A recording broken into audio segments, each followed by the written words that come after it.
today. So, Shakeyburns meets friends. We have Keats, who's another magical poet. I don't know why, but we have a number of very magical poets. So we have Shakespeare, we have Robbie Burns, we have Blake, and some other people, and Keats. Why Keats? No idea. Wordsworth is another one. So today we have a happy autumn poem, which is surprisingly called To Autumn. So do you enjoy autumn? Does it look like nice autumn this year? You don't know. Okay, so let's read it. To Autumn by Keats. Season of mist and mellow fruitfulness, close bosom friend of the maturing sun, conspiring with him how to load and bless the fruit, the wines that round the thatches run, to bound with apples the moss cottage trees, and fill all fruit with ripeness to the core, to swell the gourd and plant the hazel shells with a sweet kernel, to set budding more and still more later flowers for the bees, until they think warm days will never cease, for summer has overbrimmed their clammy cells. Who hath not seen thee oft amid thy store? Sometimes whoever seeks abroad may find thee sitting careless on a granary floor, thy hair soft lifted by the winnowing wind, or on a half-ripped furrow sound asleep, drowse with the fume of poppies, while thy hook spares the next slough and all its twined flowers. And sometimes, like a gleaner, thou dost keep steady thy laden head across the brook, or by a cider press with patient look thou watchest the last oozings hours by hours. Where are the songs of spring? Aye, where are they? Think not of them. Thou hast thy music too, while barred clouds bloom the soft dying day, and touch the stubble plains a rosy hue. Then in a wakeful choir the small gnats mourn among the river sallows, borne aloft or sinking as the light wind leaves or dies, and full-grown lambs loud bleat from hilly burn, patch crickets sing, and now with treble soft the redbreast whistles from a garden croft, and gathering swallows twitter in the skies. Ah, that's a good autumn. It's not like a bleak and horrible grey and cold and windy and rainy autumn. That's a good autumn, isn't it? So how do we feel about this poem as we read it? How do we feel after reading it? Oh, the poem includes lots of vivid, bright descriptions, and that's why it creates a probably light-hearted atmosphere. So ideally, we might feel elevated and feel more light after. So we have lots of light things in here, lots of good, drowsy things. Yeah. So is it a typical image of autumn? It is and it isn't. In what way is it not? It is not typical in a way it doesn't include these grey skies. Oh, no, I'm not saying it should include all of that. That's another stereotype of autumn, another way of seeing it. It's not stereotypical. So in what it is it typical? We have maturing, ripening fruits. We have the season of harvest. Is it all typical? Well, harvest is typical for autumn. Maturing fruits are typical for autumn. That's what people sometimes celebrate. Yeah, so all in all, it's rather typical. Yeah. So one typical description is, oh, it's grey, it's cold, it's always dying. Another typical description is, no, it's bright, it's warm, it's fruitful. And within this box, it's typical. Or do we have anything that is unusual in here?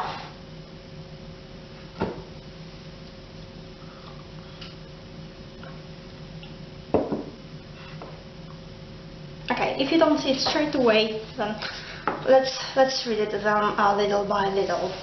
Because on one hand, of course, nobody says you can't use typical images. After all, what is all art?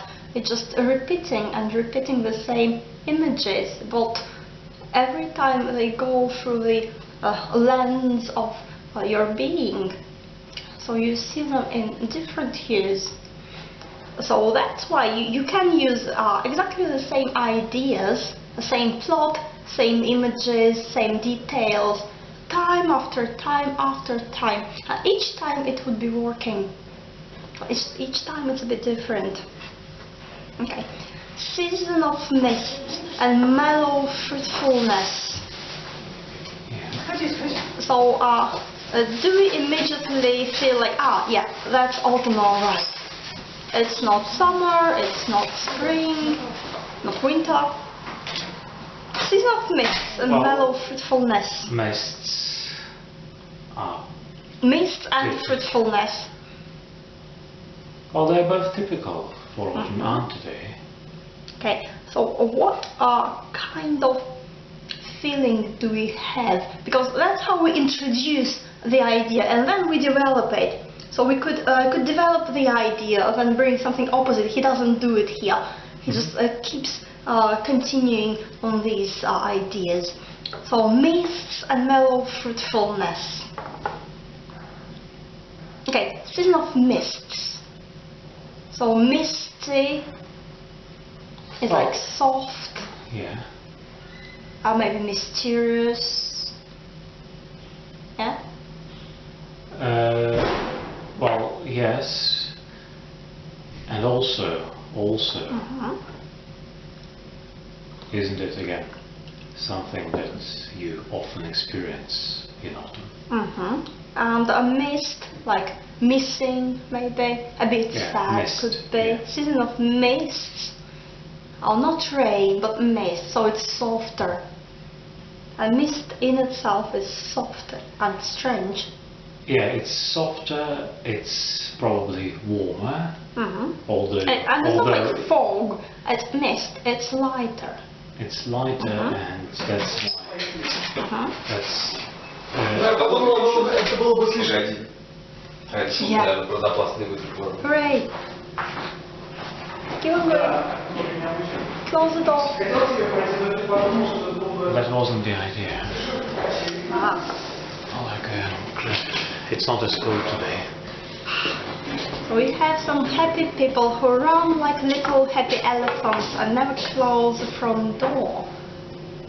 I mean, it might be mellow fruitfulness, but you're still supposed to close the door. Well, anyway, mellow fruitfulness. Now we have the word mellow.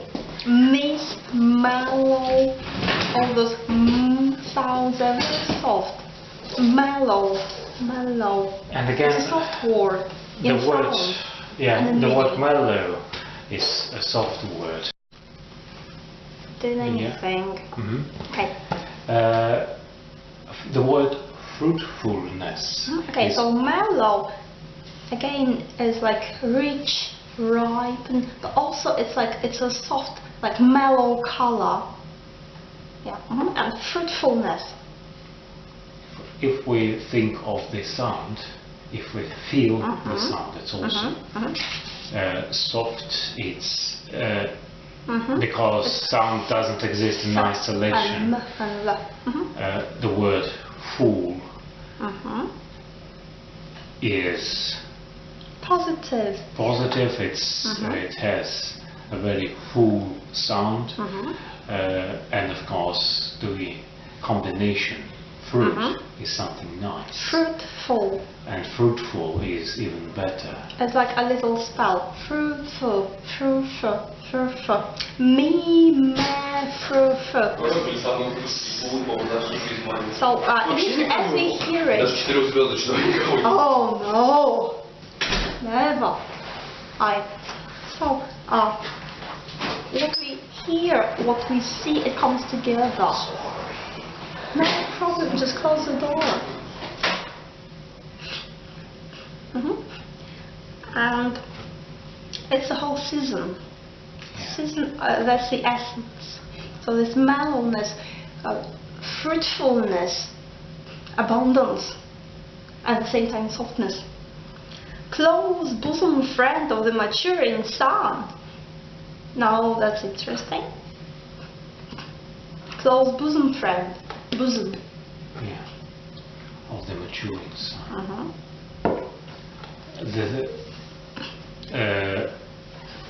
So that sets the kind of reality that we are in. Because who is close friend? Autumn. So autumn is alive. Autumn is a person.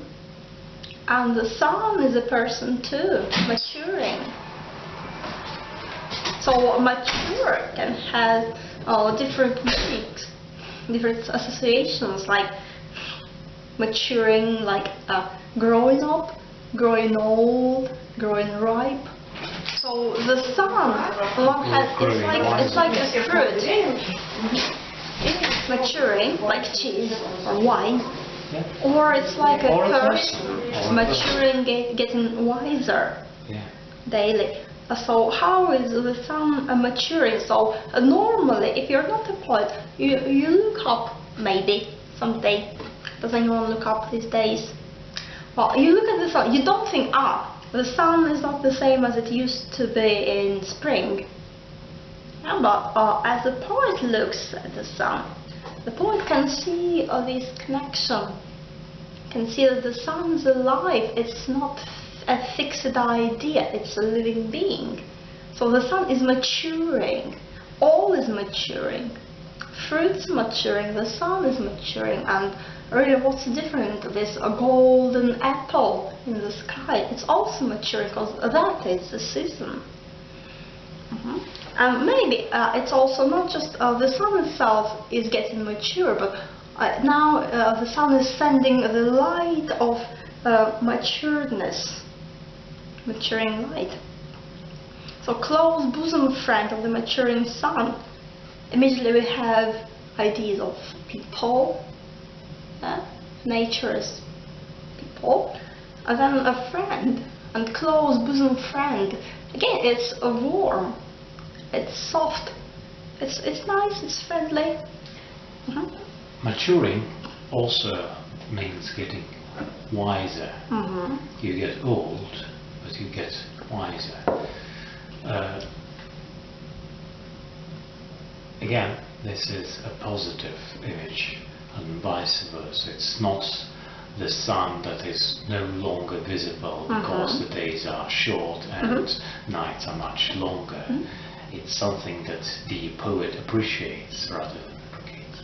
Yeah, then in the word mature, of course we have the idea of generating, like matter, mother, all those words, mat, giving, producing. So the sun is, on one hand it's a male, because him. On the other hand, mature is more like feminine. maturing sun, conspiring with him how to load and bless with fruit the vines that round the thatched eaves run. So now we have this season becoming a person, a friend. So not just a person, but a character, same as the sun, and conspiring, breathing together, conspiring. Yeah. So on one hand it's like making plan, conspire, on the other hand just working together, breathing one air, having the same breath, conspiring with him. So they're not just some abstract creatures here, they're very active, they're social, they're making plans. How would you describe this person? Conspirators. Somebody who thinks of, who's full of light, obviously because he is the sun, who thinks of distributing the light to the to every single thing, phenomenon, something around him, and doing that in a very positive, lighty way. It's not just I shine and that is it. I bless with something. So we have blessing words. is. What do they want to do? Load and bless. Yeah. Because so if you just load without blessing, that is no good. So not only you give the material form, but also this spiritual spark. The spiritual spark too, the spark of life. Yeah. So that's again the idea. Why do you mention that in a poem? Because it's important. Because you feel that otherwise you have just a dead body of an apple maybe, but still a dead body. But if you bless trees with apples and vines with the question of grapes. matter and soul. Matter is dead unless it's. Oh no, this. matter is not dead. Well, matter is different. It's not dead. Don't listen to him. It and is two sides of the. Okay. How to load and bless. So again, fruitfulness now, to load and mature. All those very positive images, abundance and blessing. So conspire and bless. We have two images, two strains of this abundance. The material abundance and the spiritual abundance. yeah, So we don't forget about it. Conspiring, spirit, breath, spirit. Load and bless. With fruit, the vines that round the thatched eaves run. With fruit, the vines that round the thatched eaves run. What's thatched eaves? Isn't it a bird or something? Oh no, thatched roof. Okay. The edge of the roof, which is a thatched, you know, thatch? Well, sort of, yeah. When you cover your roof with like straw and things, Okay. thatch it. Okay. The fruit, the vines that round the thatched eaves run. So immediately what do we have here? Okay, we have fruits again. Yes. Good. We have the vines. Why vines? Why not some other plant? What's so special about vines?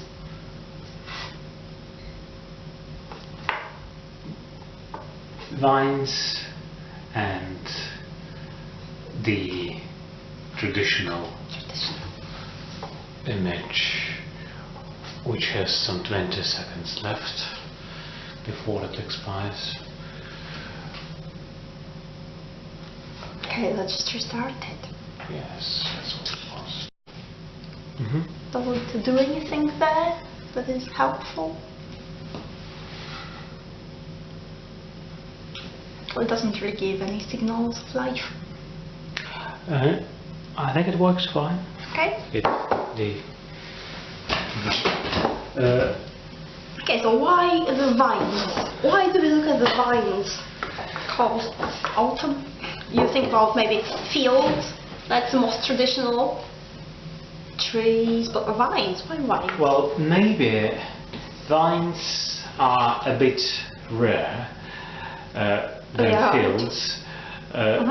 In northern climes, you don't really have vineyards.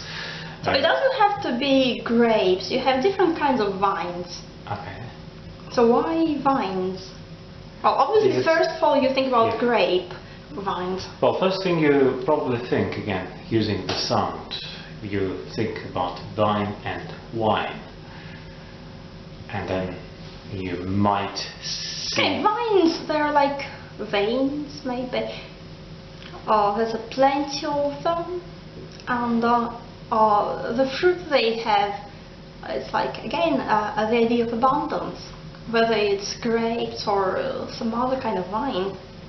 That's lots and lots of them. But then we have another important word here. Well, first of all, we have round. Round is again very soft. Round, nice and soft. Such is. Why do we mention the such is? Why do we need to say that the vines run round the such is? Why not a wall? Why not a tree? Why just, why mention it at all? To mention a house? To include a house in the picture?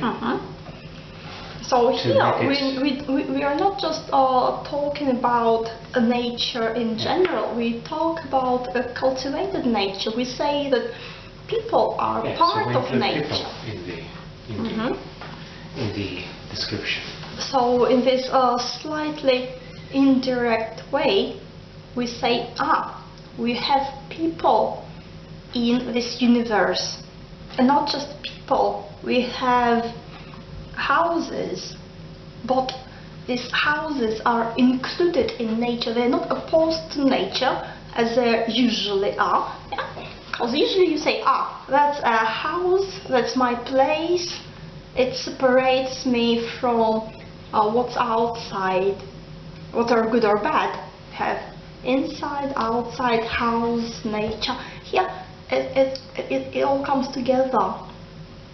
Because we have the vines, and vines like veins, again, like some threads. They're connecting lines, vines. They're connecting nature and people.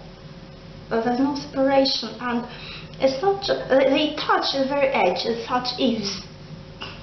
Yeah? And again, when you say touch, that's natural. It's more natural than, well, all is natural, obviously. Bricks are natural, rocks are natural, but as you imagine it, then the touch is more closer to nature. So we connect with us, so we bless not just nature, we bless people. To band with apples in most cottage trees. So what do we have here is the expansion. It's the same idea, only a bit bigger. So first we have vines with fruit. And vines have small fruits. Lots of them, but they're small. Now we'll look apples, apple trees. So that's the same. We have a plant and fruit, but now it's bigger. To band with apples. So we can feel how it's heavy. We can see, we can feel this abundance again. How the vine, we start with small, then we grow it, make it grow. It becomes apple trees, like this year. All apple trees are band with apples. And again, round becomes band. It's all soft, it's all about curves. It's not straight, it's about curves, because it's soft. And then the mossed cottage trees. On one hand, we are just talking about trees, apple trees, But then again you have the word cottage. So first we glanced, we saw a glimpse of those thatched eaves. Now we can see the whole cottage. So again it's like a little seed and you have a plant growing from it. We have this seed called thatched eaves and we have a cottage growing from that, and vines and the apple trees growing from that. So mossed cottage trees. Why mossed? What is it about moss? Well, isn't it how you typically imagine an English cottage covered by No, not cottage, cottage trees. cottage trees? Okay. Oh yeah, of course if you come to England then all trees are beautifully mossy because it's always wet. It's always wet, so you have very beautiful green mosses. But why do we mention them here? Because that's how we characterize the trees. Obviously, if it's a tree, it can be characterized by many adjectives, many things, many aspects. We choose this one specifically. Why? Water. Maybe water. Freshness, water. Maybe for color. Because we have apples, now we have moss. Again, same as thatch, moss, something we cover with thatch, cover with mosses. And again, moss is soft. Maybe all of that coming together. To blend with apples, the mossed cottage trees, the mossed maybe, cottage trees. So if you have the vine, then you need a tree for it. So that's a tree for it. And fill all fruit with ripeness to the core.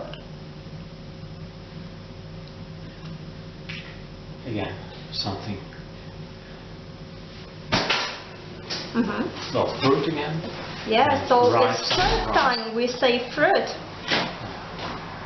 And it's the second time we mention something that's loads of fills fruit.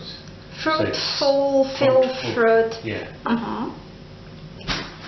And of course we notice the sound.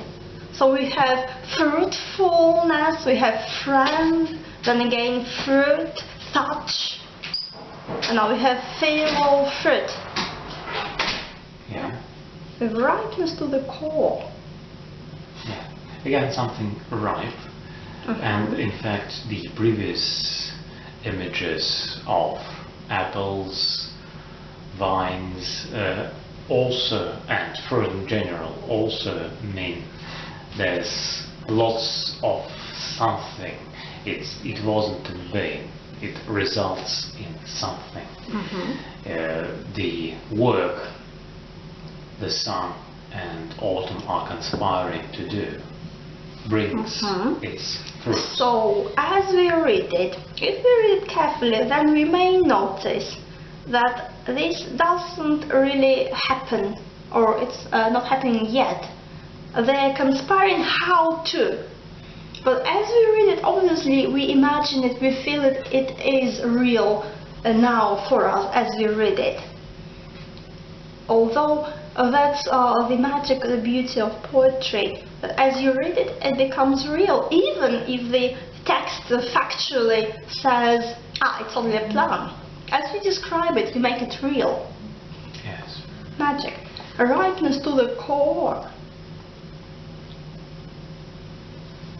To the core. So we have depth. Here, core going into. Is it mine? I don't know, is it working? Could you press it for a pause? It is now. Good. So why do we even bother to read a poem like that? Because it's like, what's so interesting about it? Okay, the fruit's getting ripe. Why tell me about it and in such detail? Why do we like to read it? Why do we like to write it? Why do we like to read it? one of the obvious things is because very often, stereotypically, autumn is grey and not really nice. Oh, it doesn't matter. It doesn't matter. Oh, I want to tell you about apples. Oh, how interesting. I love to hear about apples. Well, but isn't it also the feeling that John Keats has, that while some people might dislike the change, while some people might prefer summer to autumn, there's much to be enjoyed about autumn on a sort of superficial level, but also something that you can see which runs deeper. And then we come to the second thing. Basically we have two ways of understanding all sorts of information, because we have two brains. Yeah. So one way is to read it factually, like okay, autumn is that time when you have fruit. Good. Okay, recorded. On the other hand, we have our right brain somewhere, yeah, which likes to conspire, which likes to breathe the same breath, and then that's a part of brain which likes the metaphor, which understands metaphor, because the other part of brain does not understand metaphor. Okay. And that's where it goes, because as we read it, we connect with it. It's like, I know how it feels. Yeah? If you read "fill fruit with ripeness to the core," I say, oh, I'm like a fruit too. I have a core too. I'm a little fruit. Wow. And now I feel like I'm being filled with ripeness, with light, with this warmth to the very core. Core, like you know, your French thingy, yeah, like heart. But we have core. And then we like to read it, because it's about us. It's not about some stupid apples. Who cares about apples? Nobody cares about apples, or what they feel, or what they do, as long as they're on your table. But if it's about me, fill fruit with ripeness to the core, and me too, please. Yeah. To swell the gourd and plump the hazel shells with a sweet kernel, to set budding more, and still more. Later flowers for the bees, until they think warm days will never cease, for summer has overbrimmed their clammy cells. So first we had vines, then they grew into apples. Now we have to swell the gourd and plump the hazel shells with sweet kernel. So again, swelling, growing big, all those words about abundance, ripeness, growth, and again, maturing. The word kernel, the core. Yeah. But first we have the gourd. So it's like we look up, we see the vines up there, because it's a thatch eaves. We look up, we see apples in a tree. So it's again, so we're up there, but they're bending closer to the ground. Now we look at the gourd, which like a pumpkin, and it grows on the ground. Now we look down. So abundance is everywhere, up, down, everywhere. Swell the gourd, and plump. So swell and plump, make fat in a good way. The hazel shells, the sweet kernel. Yes. So we again, as you notice, refer to the core, kern, core, chord, accordance, and it's sweet, it's ripe, it's mature, it's sweet, it's all very positive. And we have again hazel shells, the gourd, something that has this external form, but we are interested in what's inside. If you have a gourd, then you're more interested in what's inside in this flesh. If you have hazel, then because you may have different ideas about the gourd, you can drink from it, you can do things with it.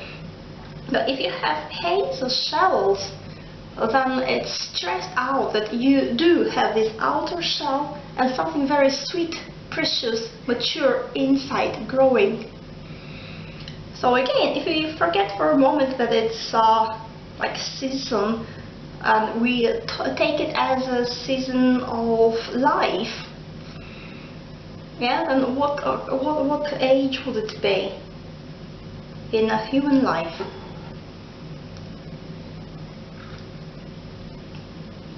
Like aging, because autumn close to the end of the year, typically, culturally. But it's still not the old age. The old age is usually winter. Yeah, well, that's like very old age, but that's like maturing age.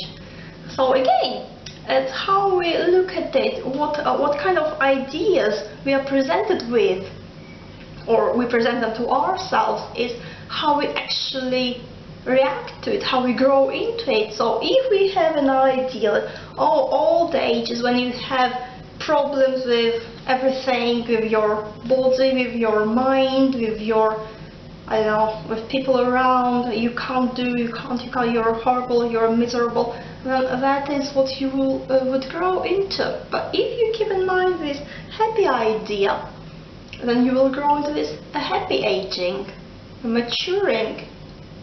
Yeah? So that's what he says here. Yeah? It's a time when you finally become mature, and it's good. You're full of sweet, swell, ripe, plump. Yeah. I have these hazel shells, and inside is a sweet kernel. To set budding more, and still more. That's lovely, because you break it into two lines, so more. You think that's it, and more, still more. Lay the flowers for the bees. So here, coming back to the ideas of autumn and sun being people, they're playful. They say, let's play a joke on bees. Let's make them think they're crazy a bit, because that's humor. They're not just blind forces of nature. They're not mechanisms. They're living beings. Autumn is a living being. Sun is a living being. And they have a good sense of humor. Again, a sense of humor is not compatible with this logical side. The reasoning side calls, like, machines don't have sense of humor. Yeah? So they're not machines, they're not mechanisms. Lay the flowers for the bees. So again, on one hand it's autumn. Still a minute, but we can stop and restart. Yeah. On one hand it's autumn, when everything is supposedly coming to an end, to die in winter, to be reborn in spring. At the same time, he shows, no, it's not all over. You can have nice warm spring like now, when you have new flowers like in spring. It's autumn, but it's like spring. Like this autumn, it smells like spring half the time, and the recent years' autumns, they smell like spring a lot. If you notice the smell, you know how we notice it. Crazy. Crazy. Close the door if you're happy and you know it, close the door. If you're happy and you know it, close the door. If you're happy and you know it and you really want to show it, if you're happy and you know it, close the door. Please. No, they're not happy. They should have come here and talk about the happiest autumn, and then they would be happy enough to close the door after them.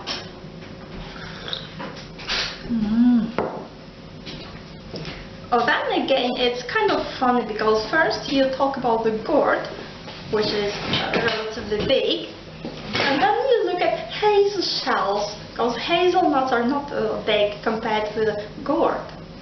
So that's kind of funny, but also it shows you whether it's wine or apples or gourd or hazelnuts, the idea remains the same throughout different forms.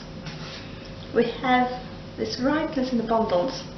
Then we have this joke on bees. Lay the flowers for the bees until they think warm days will never cease.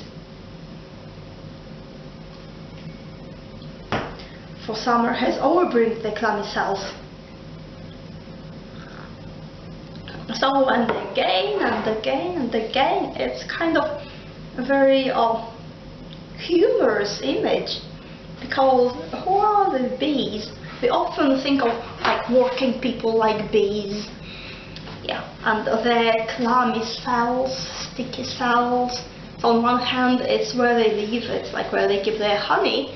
On the other hand, cell is like a prison cell, or like your flat can be like a cell, as a little box. And it's kind of sticky, clammy, funny, clammy cells. And then you have more and more and more good stuff coming to you. So what happens here? It's like, we're not used to it. We prepare cells for the wars. We think, we must be ready for cold nights and cold days and no food, and suddenly you think the warm days will never cease. It's like, another warm day. But because it's autumn, maybe next day will be really cold, but I'll just enjoy it while it lasts. And the next day, it's still warm. Okay, but maybe tomorrow it will be really cold, because you can't really have warm days in autumn. And next day, and next day, and next day. So that is driving you a bit mad, because you're expecting something cold and horrible. You should have this nice and light spell. Or summer has overbreathed the clammy cells.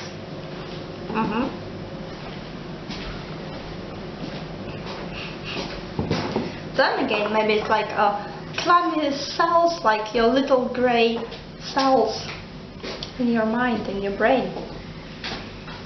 They're overbreathed with summer. So we talked about autumn, but now we have summer in it. They're clammy cells.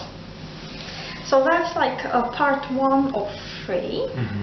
Let's see if there's any logical division in here. So next part is like, who have not seen the autumn in thy store, sometimes whoever seeks abroad may find thee sitting careless on the granary floor, thy hair soft lifted by the winnowing wind, or the half-ribbed furrows under sleep drowsed through the fume of poppies, while thy hook spans next swath, and all its twined flowers. And sometimes like a gleaner thou dost keep steady thy laden head across a brook, or by a cider press with patient look thou watchest the last oozings hours by hours. So is that a logical division? I think it is. So what happens here?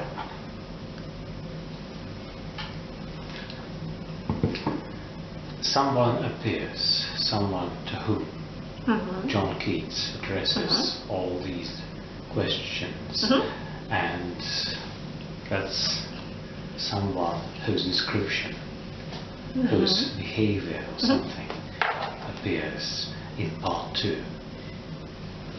Yeah. So who has not seen thee? Who is thee? Thou? Who? You? So if you just read it without looking at the title, then you think, oh, maybe it's bees. Maybe it's a bee sitting careless on the granary floor, thy hair soft lifted by the winnowing wind. But who is it really? Someone. Who?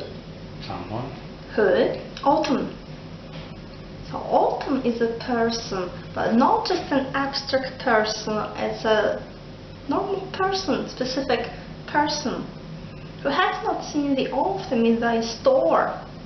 So autumn is like, maybe autumn is like a spirit which can enter into people, and then you look at a worker, but you see, it's not this person, it's autumn embodying this worker. Yeah? Who has not seen the autumn in thy store? So we have who, more people, who, people, then thee, thou, you, autumn. Autumn in thy store. And it's, autumn is like a worker or like a businessman has its in own the store. A store doesn't have to be like a shop, but where you store your belongings. I mean, it's a store. It's like, oh, what is it? What's going on here? Strange. Sometimes, whoever seeks abroad, again, why? Why do you want to seek abroad?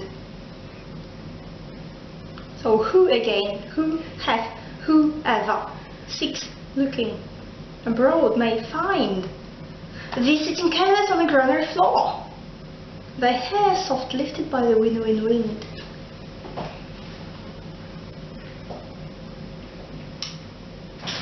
Sitting careless. So again, this idea of lightness.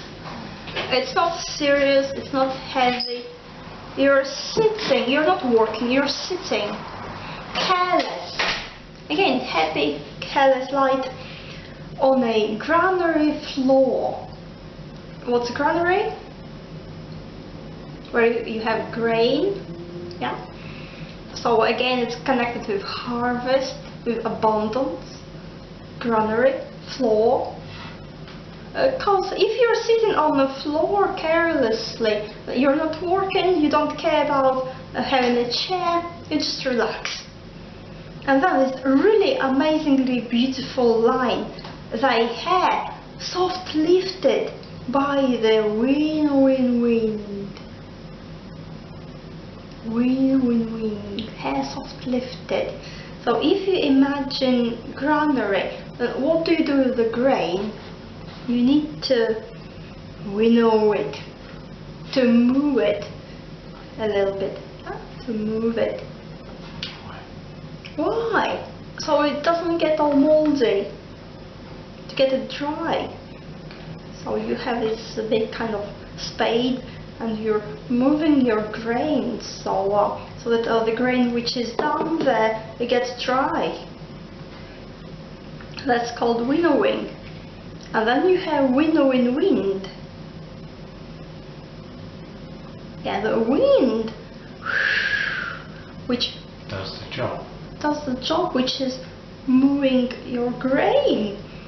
And also thy hair soft lifted. And winnowing is again, it's like breath. It's not like constant wind, because you need to move it here, move it here. It's like waves. Like waves, and then this ideal detail, thy hair soft lifted, so you can really feel it.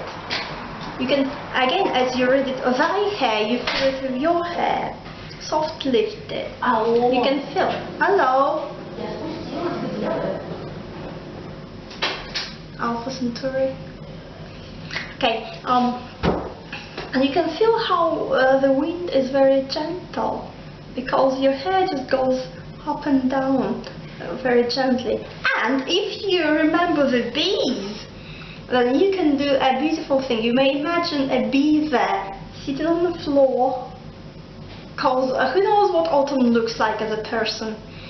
Maybe it looks like a bee. And then bees has those little hair, bumblebees, bees. And then if you imagine that hair soft lifted, that should be a very, very gentle wind. But anyway, you can feel it with your hair, thy hair soft lifted by the winnowing wind. obviously we don't even need to mention, but we will. The beautiful sound, wind, wind, wind, wind, wind, wind. So we have this rhythm of this breath. Wind, wind, wind, wind, wind, wind, wind, wind. Yeah? What if autumn is a person and a working person, then in what kind of business activity can autumn be engaged? That might be found on the granary floor, just relaxing, enjoying this wind, wind, wind, going for hay, or on a half-reed furrow, sound asleep, drowsy view of poppies. So autumn here is not very active. It's giving its energy, its power to the fruit, to the grain, but does not do anything, because still, as you can see here, autumn is time when, even though it's reaching its peak, it's preparing for winter, or like going to sleep, so it's sleepy. It's happy, but it's sleepy. Yeah, so you don't work in the granary, you sit on the floor. You don't work on furrow, it's half-ribbed, it's somewhere in between. So not ribbed, ribbed, half-ribbed. In between means you do part of work, you don't do it all. You get tired, you get sleepy, you do some job, but you're not manic about it. You're not crazy, oh, I must finish it before sunset or I'll die, or the boss will kill me. No, you take your job in a relaxed way, you know, I have all the time I need. I'll do a half now and a half later. Yeah, I'm in no hurry. Half-ribbed. So again, ripe, ripeness, now reap. Ripeness leads to reapness.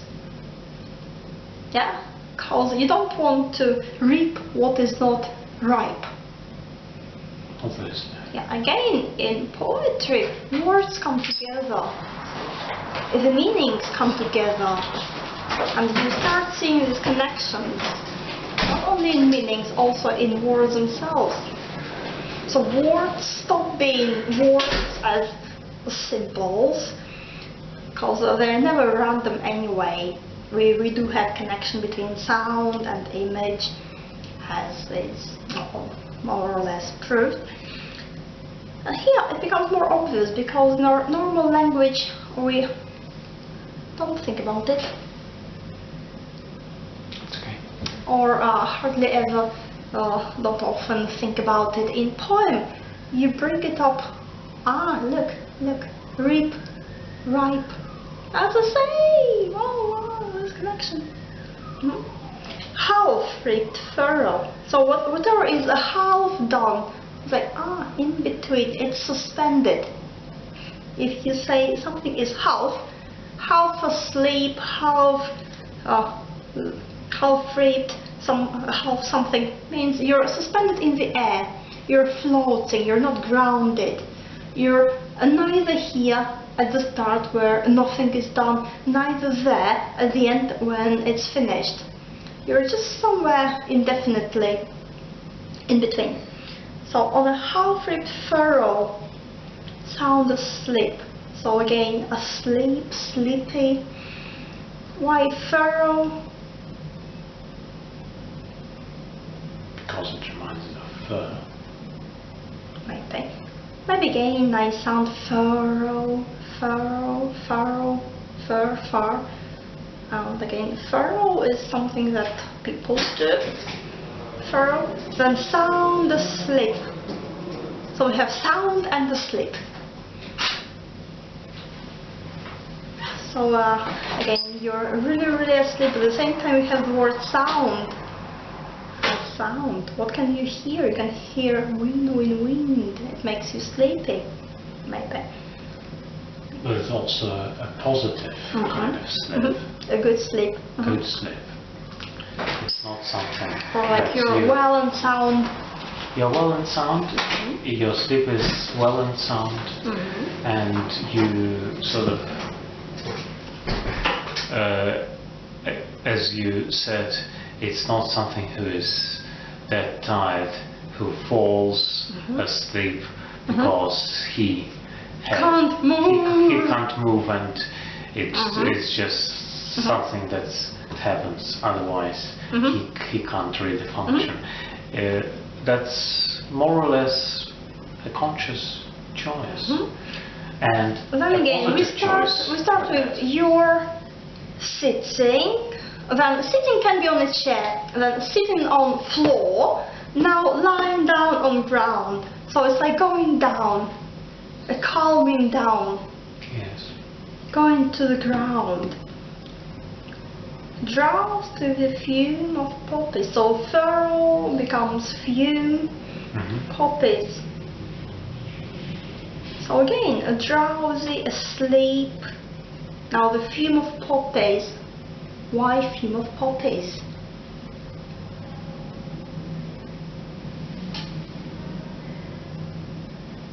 Two more.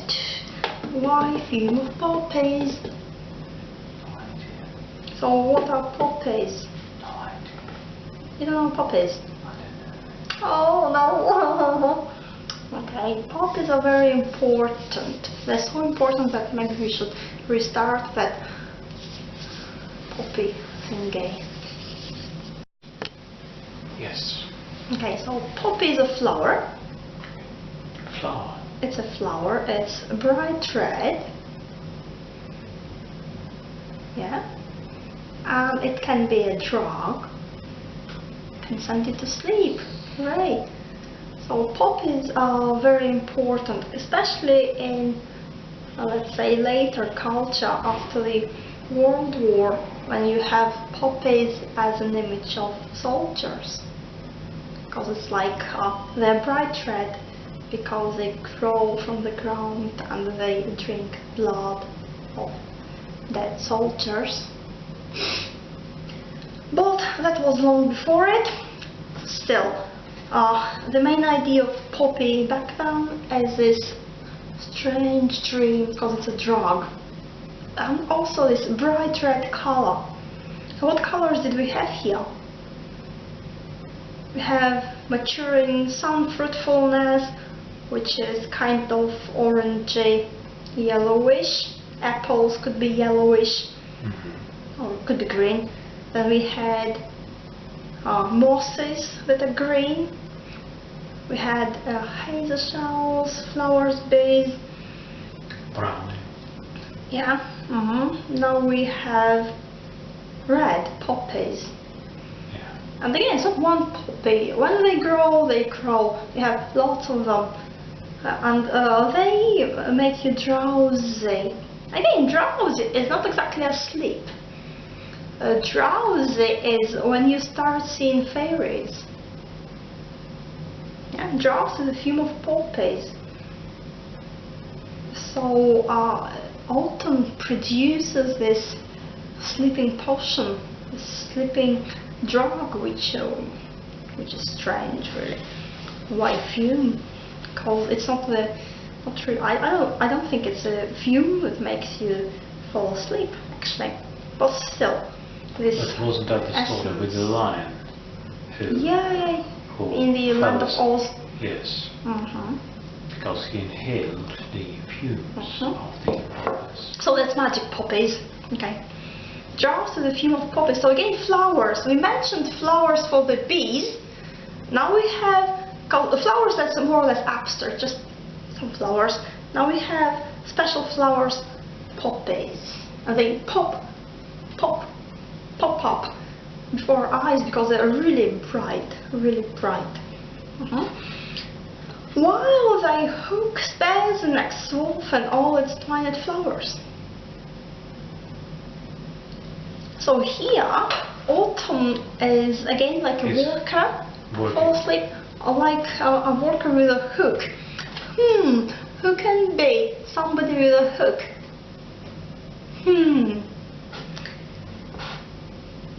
So it's like in the middle of harvesting. You switch off a little bit. You get drowsy. Yeah. While the hook spares the next swath and all its twined flowers. So you fall asleep, you just You fall asleep and the next bunch is spared. And the flowers are also spared. Why They twined remain. flowers? Twin? Do the flowers grow next to where this supposed peasant is working? Yeah. Or are So, they, and again, we have this idea, you spare the next swath, this kind of, not because you're a good person, you're like, okay, I'm not touching you because you're very nice flowers. It's like, will do. Because you're I feel a bit lazy and a bit drowsy and you don't feel bad about it. You have your hook. So a hook is a strong image. So we have hooking, catching, a hook is sharp, cutting. Again we have the image of death, using a hook or a scythe. Yeah, and here it's like, the hook spares the next swath. It's not merciless. And again, the next swath, and always twined flowers. And sometimes, like a gleaner, thou dost keep steady by thy leaden head across a brook. So sometimes you're like the reaper, sometimes you're like a gleaner, or somebody who picks up grains after the reaper. Yeah. And thou dost keep steady thy leaden head across a brook. So sometimes you're sleepy, but sometimes you're alert. Yeah. Your head is laden, loaded, heavy, but still you do not fall asleep. But here we have a brook. Yeah. Why brook? Why brook? Why brook? Maybe because we need some water in here. Across the brook. So we had all those flowers, trees. Now we need some the water. Reflection. Yeah, could be. Across the brook. So running water. Maybe. Or by a side the press with patient look. Thou watchest the last oozings hours by hours. Now we come back. Basically all of that is a human zone. It's not nature, it's what people do in nature. Granary, human. Winnowing, human. Like reaping, human with a hook. A gleaner, again, human. Yeah, and So the first part was all about nature and wines and apples. Now we have people. But still it's autumn. It's the spirit of autumn doing all of that. But still it's like people too. So now we have a cider press. Apples. We had apples in the beginning. Now what happens to those apples? We make cider. As we have in the fantastic Mr. Fox, my wife likes to have cider inside her insides. So cider, it's like this drink of autumn. It's like smells of autumn, looks of autumn. Cider press. So pressing, hooking, pressing, winnowing, with patient look. So the spirit can be different. It can be drowsy, it can be relaxed, lazy, but at the same time it can be very alert, patient. Thou watchest the last oozings hours by hours. So that's kind of an opposite picture. Either you rip a bit of your grasses and you fall asleep because you're a little bit tired. Or you sit for hours and you just watch. Drop, drop, drop, drop, drop, drop. Yeah.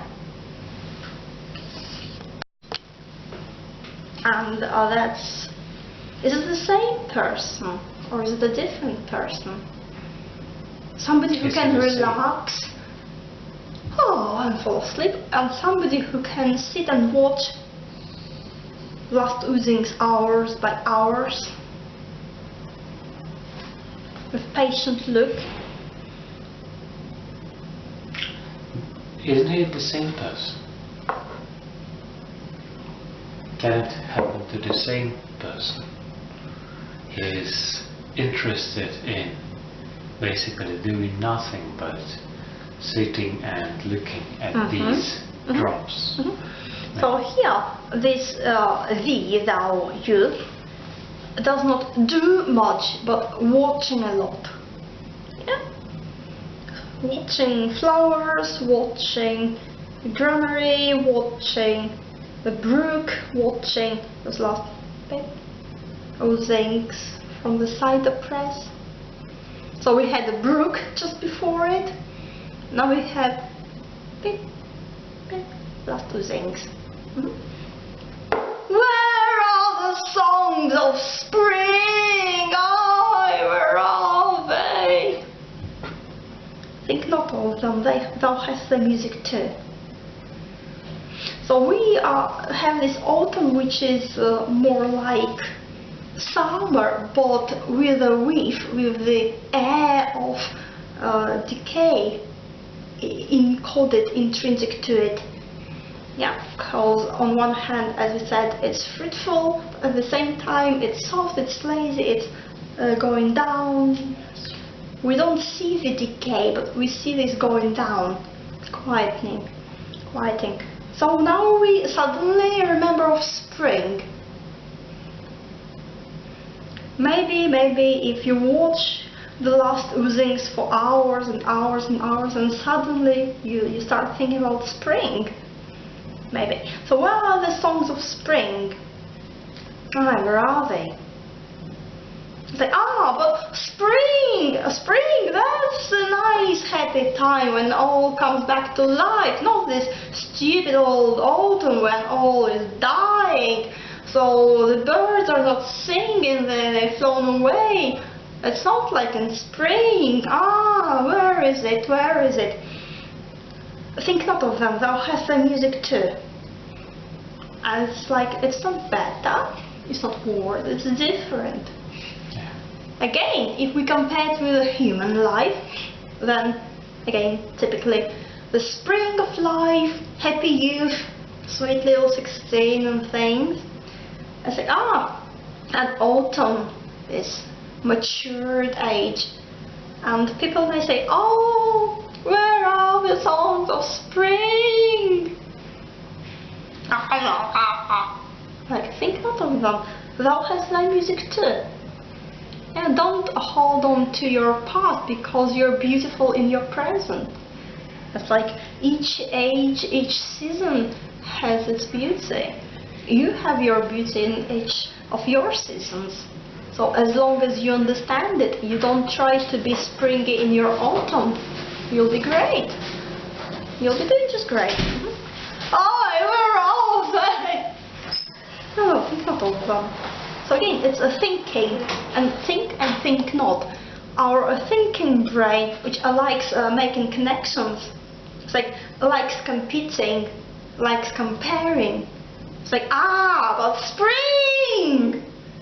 And it's thinking, which is very squarish.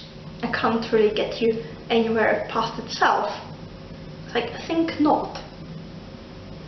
Because if you think, you can only go by the same route. If you think not, and then you can go. Thou hast thy music too.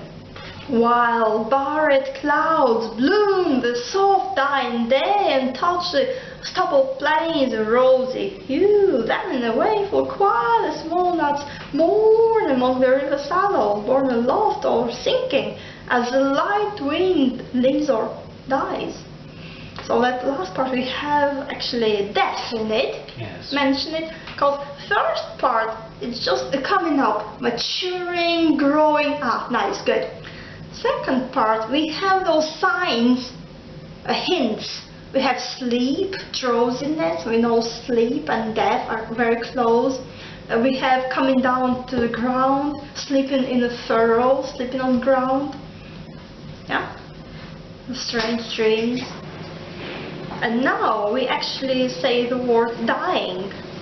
Yeah? While barred clouds bloom, bloom is like color. The soft dying day. So why clouds are barred? What sort of bars do you have for clouds?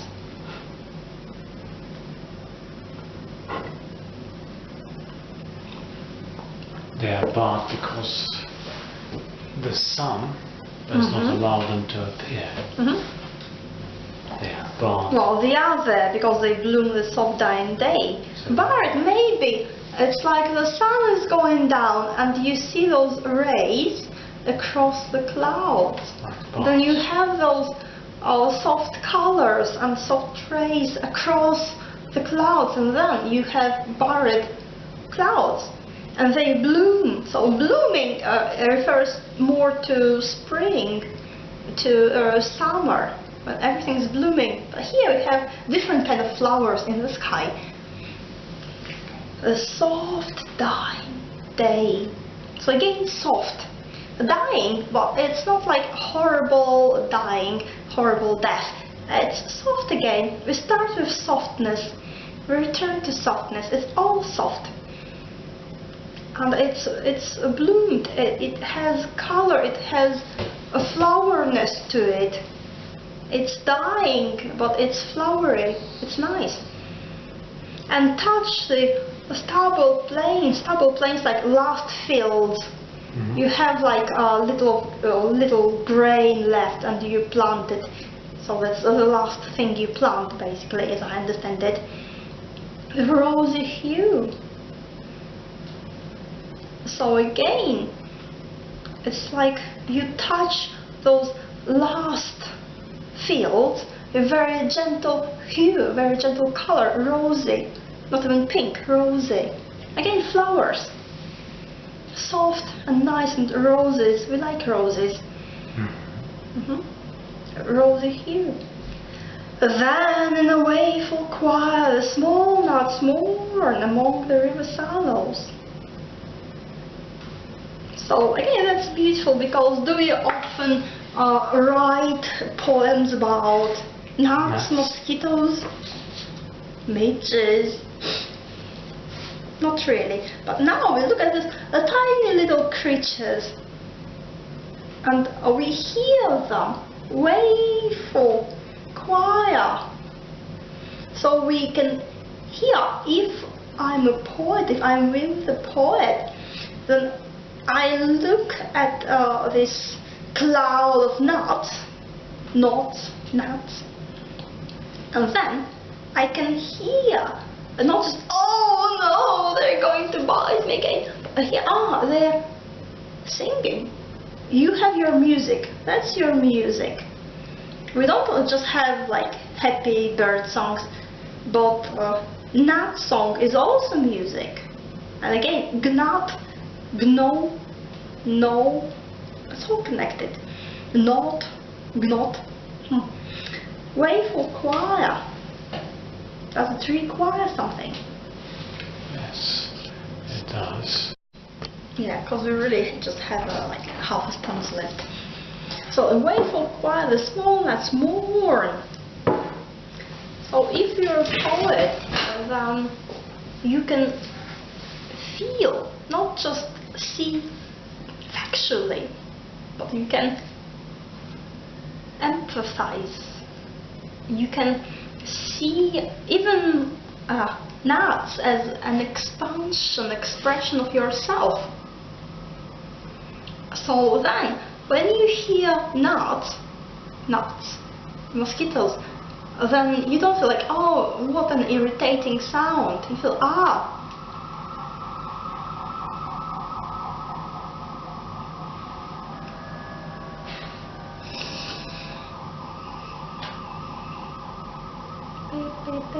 Ah, it's in resonance with how I feel, because the mosquitoes may not know that they're wailing and mourning. Oh, you're collecting cups, they're saying. Oh well. They may not know that they're mourning, but you know, to the extent that they are an extension of yourself, they are wailing and mourning, because you feel like it, you feel sad, then you hear it around you. Small gnats mourn among the river shallows. So we had a brook, now it turns into a big river. What's river? Maybe time. Shallows, willows. So willows again, like sad trees, soft trees, water trees. Born aloft or sinking. So we imagine those tiny little creatures just coming with the wind. And again, if I'm a poet, I feel the connections, like, ah, it's like me. I'm like a little mosquito above the river of time, and the wind of destiny just takes me here and there. Yeah? Born aloft, like floating, born aloft, flowing. Or so sinking. Again, or sinking. So it's like I don't have a plan. I rely on this breath of nature, wind, as a light wind. So on one hand, light wind, not strong wind. At the same time, if I'm a person and not a mosquito in here, then I rely on this flow of light to bring me somewhere, some nowhere. Here, light, wind. So wind again, we have wind again, a wind, and now it comes back. Wind leaves or dies, and again we say the D word. Day, dying, day, dies. And again, it can be technical, so there is some wind, there is no wind, or this life force living or dying. And full-grown lambs loud bleat from hilly burn. So first we look at tiny little mosquitoes, gnats, just floating helplessly, and suddenly, boom, they become full-grown lambs. So why do we have full-grown lambs? Just sheep. And sheep loud bleat, but a full-grown lambs loud bleat. Maybe because you have the idea of a little lamb. When do they come about? When are they born? Is there a specific time? Could be. Like closer to spring, probably. I don't know really. But now, again, it's the connection in time. You say lamb, which means a little sheep, but now it's full grown. So if you say full grown baby, then you have both baby and full grown, and you have this distance in time.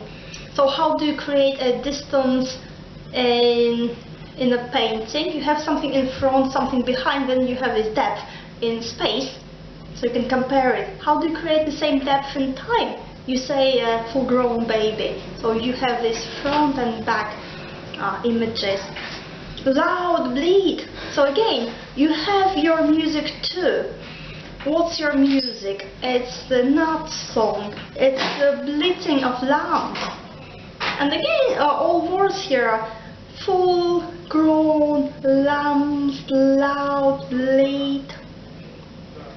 So la la la la lead from Hilly Burn. What's burn? Like Burns, like Robbie Burns. A burn is a spring again, like a brook, a river. A burn is a small river, a rivulet. Hence Robbie Burns. So we have water again. We have lots of water in here. Maybe because it's all flowing water, not just standing water, but floating water. We have just mist in the beginning, just mellow, misty. Now we have it more active, and it's taken you away with it, like we have an image of nuts taken away by the wind. So now we have this image of flowing water, again going away, going away, going away. Hedge crickets sing, so that's more music. So basically, usually what we have in poems, in literature, is visual images, colors, visual images. What we have less is sounds. What we have really few mentions is smell and touch, just because that's the senses we use most. So here we have music, have sounds. So all this last part is full of sounds. We have the choir, we have blitzing, we have hedge crickets sing. So why do we have hedge crickets singing? Hedges. Why hedges? What are hedges? Well, hedges are these things, sort of not landmarks, little bushes, yes, to serve as fences. Yes. So that connects us with thatch eaves, really, in a way. Because on one hand, if you have your hedges, then it's man-made, but at the same time it's natural. And inside there are crickets, and they're singing. Crazy.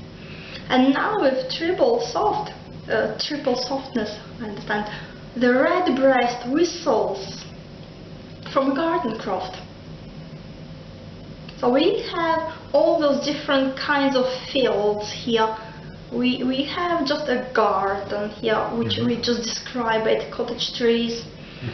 Then we go out, we see those bigger places like granary, we have furrow, like ripper, gleaner. And now we have again different kinds of fields. We have stubble plains, now we have Gardencroft, which is a little field. So why do we talk about the redbreast? Who's the redbreast? Who whistles? A bird. Yeah, what kind of a bird? What's the name? With the breast. Robin. Robin is a very important bird in culture, mythology. Same as we have poppy, which is red. Same as we had the sun in the beginning, maturing like golden. Now we had a redbreast, which again, we don't even name. We don't say robin. We just name this detail. Yeah. So say redbreast. It's what's most important. Redbreast, not red light into the eye. Okay, a redbreast whistles. So that's again music, whistles. So all these different sounds, but they all come to one big music. So redbreast robin is a strange bird, which again is connected with death and life. It's a wintry bird, the bird which brings sun, the bird which brings death. Very strange, very important. Have you seen them in real life? They're crazy little birds. They look like little balls. It's not really redbreast, it's orange. But again, red-orange connected with the sun, with blood, with dying, with rebirth, fire. And they are very friendly, they like to communicate, they come very close to people, they're not really afraid of people. Whistles, so singing, whistling, blitzing, choir, from the garden craft. So we start with the garden, we come back to the garden. So we start at our private place with a cottage and the garden. It's something that's our own.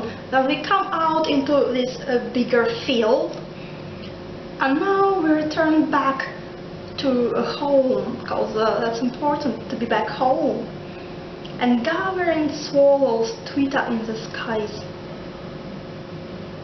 So now we turn to birds, we look at the redbreast, we come back home, now we look up and we have swallows. So we had swallows, river swallows, like willows, and magic, swallows become swallows. Aren't swallows connected with the sea? Do they normally live where there's a sea or something?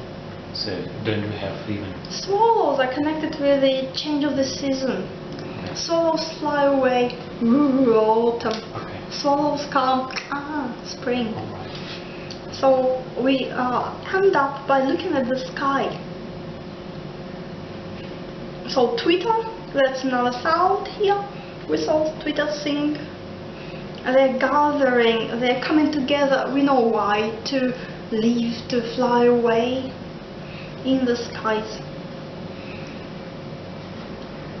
So again, it's like if you finish with looking at the sky, it means even though you came back home technically to this garden craft, still you end up with this floating note.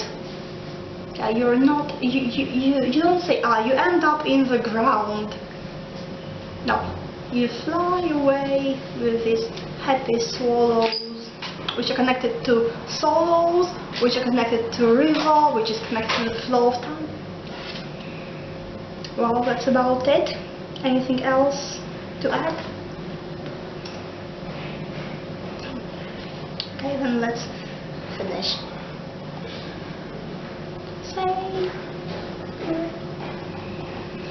Phew, phew, phew.